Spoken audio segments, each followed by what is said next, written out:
How to zoom in on a video in Kdenlive. First of all, open your Kdenlive project and select the clip you want to zoom in on from the timeline. Next, right-click the clip and choose Insert an effect from the menu. From the effects list, select Transform. Once applied, use the effects controls in the Properties panel to adjust the zoom level. Increase the scale to zoom in closer on the part of the video you want to focus on.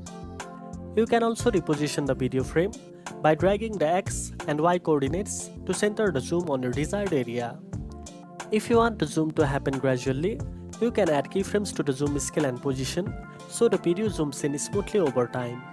Preview your video to make sure the zoom effect looks natural and enhances your content. And that's it. Now you know how to zoom in on a video in Kdenlive. If you found this video helpful, don't forget to like, share and subscribe for more tech tips.